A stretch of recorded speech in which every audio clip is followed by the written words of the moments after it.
Chairman اسلامی نظریاتی council ڈاکمی نے صدقہ فطر اور فدیہ صوم کا نصاب جاری کر دیا۔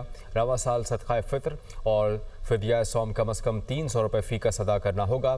جان بوجھ کر روزہ توڑنے کا کفارہ مسلسل 60 روزے رکھنا یا 60 مساکین کو 2 وقت کا کھانا کھلانا ہے۔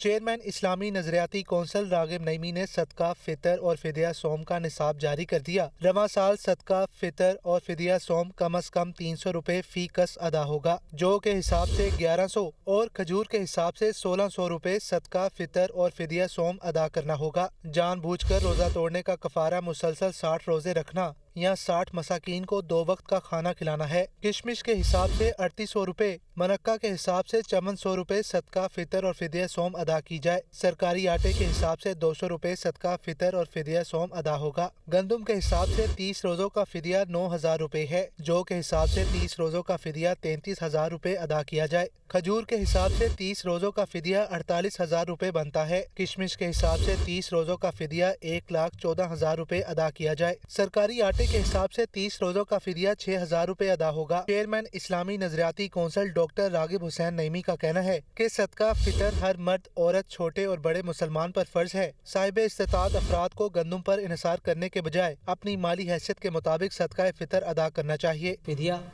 کھجور سے، گندم سے، کشمش سے، منقع سے ہو سکتا ہے۔